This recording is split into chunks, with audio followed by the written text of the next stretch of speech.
नमस्कार दोस्तों, good morning. हमारे YouTube channel study with Rajasthan में आपका स्वागत है। और आज हम लोग देखने वाले हैं टीजीटी पीजीटी हिंदी में जो नया चैप्टर देखेंगे। उस चैप्टर का नाम है हिंदी साहित्य में विभिन्न युगों का नामकरण। नामकरण का मतलब आप समझ रहे हैं, जो हिंदी साहित्य के जो युग हैं उनको क्या किया है, विद्वानों ने अपने हिसाब से क्या किया, उनका नामकरण किया है। ठीक है, आगे बढ़ते हैं हम लोग और सर्वप्रथम देखते हैं। देखिएगा, संपूर्ण हिंदी साहित्य को, अगर हम संपूर्ण हिंदी साहित्य की बात करें तो संपूर्ण हिंदी साहित्य को 4 भागों में बांटा गया है। कितने? 4 भागों में बांटा गया। नंबर 1 आदिकाल, नंबर 2 भक्तिकाल, और नंबर 3 हो जाएगा रीतिकाल, और नंबर 4 हो जाएगा आधुनिक काल। अगर हम प्रीवियस ईयर के पेपर का अगर एनालिसिस करें तो 90% जो क्वेश्चन हमें मिलते हैं वो आदिकाल से मिलते हैं, और 10% क्वेश्चन कहाँ से मिलते हैं, हमें रीतिकाल से मिलते हैं साथियों। और इनसे भक्तिकाल या आधुनिक काल से अगर देखा जाए तो उतना महत्व नहीं दिया गया है जितना कि आदिकाल और रीतिकाल को दिया गया है। ठीक है, चलिएगा आगे देखते हैं हम लोग। सर्वप्रथम देखेंगे आदिकाल का नामकरण। क्या देखेंगे? आदिकाल का नामकरण। एक साइड आप लोग डाल लीजिएगा विद्वान और एक साइड लिख लीजिएगा नाम। ये कंप्यूटर है और कभी कभी विद्वान सही तरीके से नहीं लेता है जिस तरीके से हम लोग लिखते हैं। ठीक है, विद्वान इस तरीके से लिखा जाता है। ठीक है, अब देखिए, हमने सर्वप्रथम आपको बताया था कि जॉर्ज गैरिसन के बारे में हमने आपको बताया था कि काल विभाजन और नामकरण का जो सबसे पहला जो प्रयास किया था वो जॉर्ज गैरिसन ने किया था। ठीक है, और जॉर्ज गैरिसन ने ही आदिकाल को क्या किया, आदिकाल को उन्होंने चारण काल कहा है। चारण का मतलब यहाँ पर होता है एक कवियों की एक कैटेगरी। कौन से कवियों की कैटेगरी? वे कवि जो राजा के दरबार में रहते थे, राजा की प्रशंसा करते थे, राजा के कार्यों को बड़ा चढ़ाकर दर्शाते थे। अगर एग्जाम्पल की बात करें तो चंद्रबरदाई एक चारण कवि है। कैसे है? चारण कवि हैं। ये अपने राजा के दरबार में रहते थे और अपने राजा के कार्यों को बड़ा चढ़ाकर दर्शाते थे। ठीक है, अब आगे बढ़ते हैं। नंबर 2 देखते हैं मिश्र बंधु। देखिए, मिस्र बंधुओं ने आदिकालों क्या कहा? आरंभिक काल का। आरंभ का मतलब होता है शुरुआत, तो इन्होंने कहा ये शुरुआती काल है, सबका ये शुरुआती काल है, इसलिए इन्होंने आदिकालों क्या कहा है?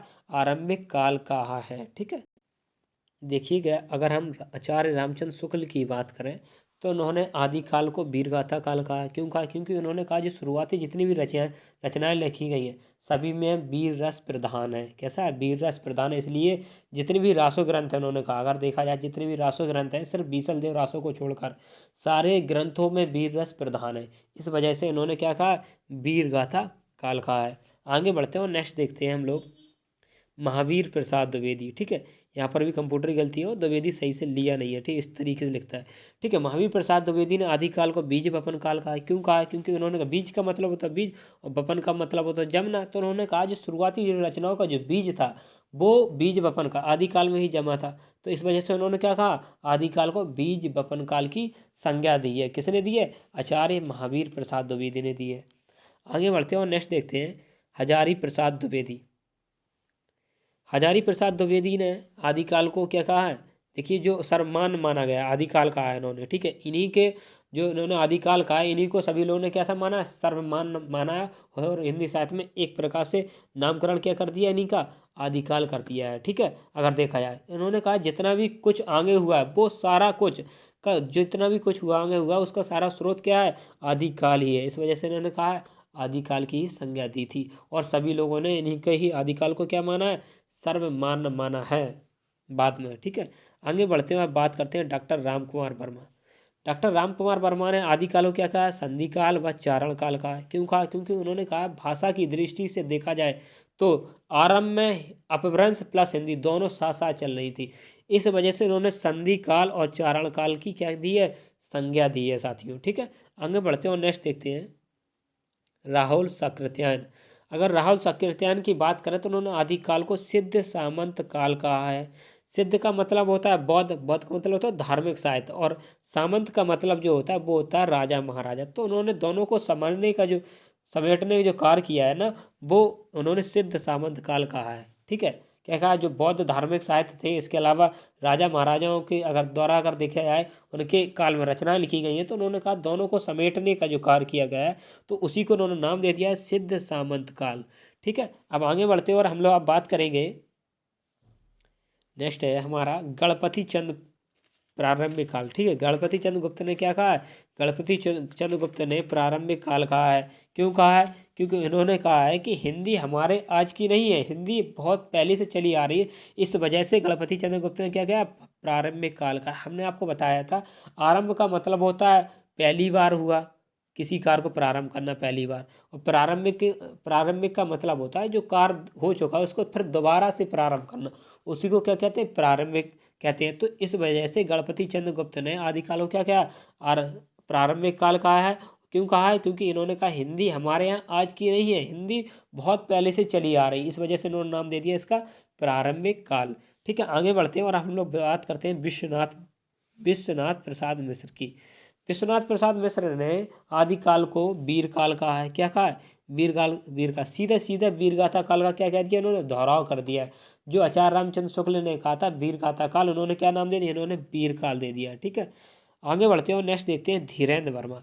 तो धीरेन्द्र वर्मा ने आदिकाल को क्या क्या अपभ्रंश कहा है। ठीक है, भाषा की दृष्टि से उन्होंने क्या कहा, अपभ्रंश किया कहा है। ठीक है, आदिकाल को। ठीक, अगर देखा जाए तो क्योंकि धीरेन्द्र वर्मा जो थे वो एक भाषा वैज्ञानिक थे। भाषा वैज्ञानिक का मतलब होता है भाषा विज्ञान पर कार्य करने वाला। ठीक है, आगे बढ़ते हैं, नेक्स्ट देखते हैं राम खिलावन पांडे। राम खिलावन पांडे ने क्या कहा, आदिकाल को संक्रमण काल कहा है। क्यों कहा है, क्योंकि उन्होंने कहा संक्रमण का मतलब होता है दो भाषाओं का मिलन। तो उस टाइम अगर देखा जाए तो अपभ्रंश भी प्रचलित थी, उसके साथ थी अवहट भी थी। तो उन्होंने क्या किया, दोनों को ही उन्होंने क्या कह दिया, संक्रमण काल किया कह दिया। ठीक है साथियों, थोड़ी तबीयत सही नहीं है, इस वजह से आप लोगों को 2-3 दिन से बराबर वीडियो नहीं मिल पा रही थी। ठीक है, और फिर मजबूरी ये है क्योंकि आपको भी पता नोटिफिकेशन आ चुका है वैकेंसियों का, तो वीडियो आपके लिए बराबर बनानी है, इस वजह से साथियों। अगर हम रमाशंकर शुक्ल की बात करें तो उन्होंने क्या कहा है, इन्होंने आदिकाल कहा है आदिकाल को। ठीक, क्यों कहा है, क्योंकि इन्होंने सीधा रिपीटेड कर दिया। हजारी प्रसाद द्विवेदी जो कहा आदिकाल, उसी को इन्होंने क्या कर दिया, रिपीटेड कर दिया, एक तरह से दोहराव कर दिया। आगे बढ़ते हैं और लास्ट देखते हैं सुमन राजे। ठीक है, ये थोड़ा मिस्टेक हो गया है, ये आधार कार्ड नहीं है, ये आधार काल है। ठीक है, आधार काल। ठीक है, सुमन राजे ने कहा क्या कहा, सुमन राजे ने कहा है आदिकाल को आधार काल का। क्यों कहा, क्योंकि उन्होंने कहा है आगे जो भी प्रवृत्तियां आई हैं उसका अगर आधार देखा जाए तो कहीं ना कहीं इसी काल में, इस वजह से उन्होंने क्या कहा, इसको आधार काल किया है कहा है। ठीक है साथियों, अभी के लिए इतना ही। जितने भी साथी हमारे चैनल से नहीं जुड़े तो प्लीज़ चैनल को सब्सक्राइब कर लीजिएगा तथा शेयर भी कर दीजिए, जिससे और भी नए साथी हमारे चैनल से जुड़ सकें।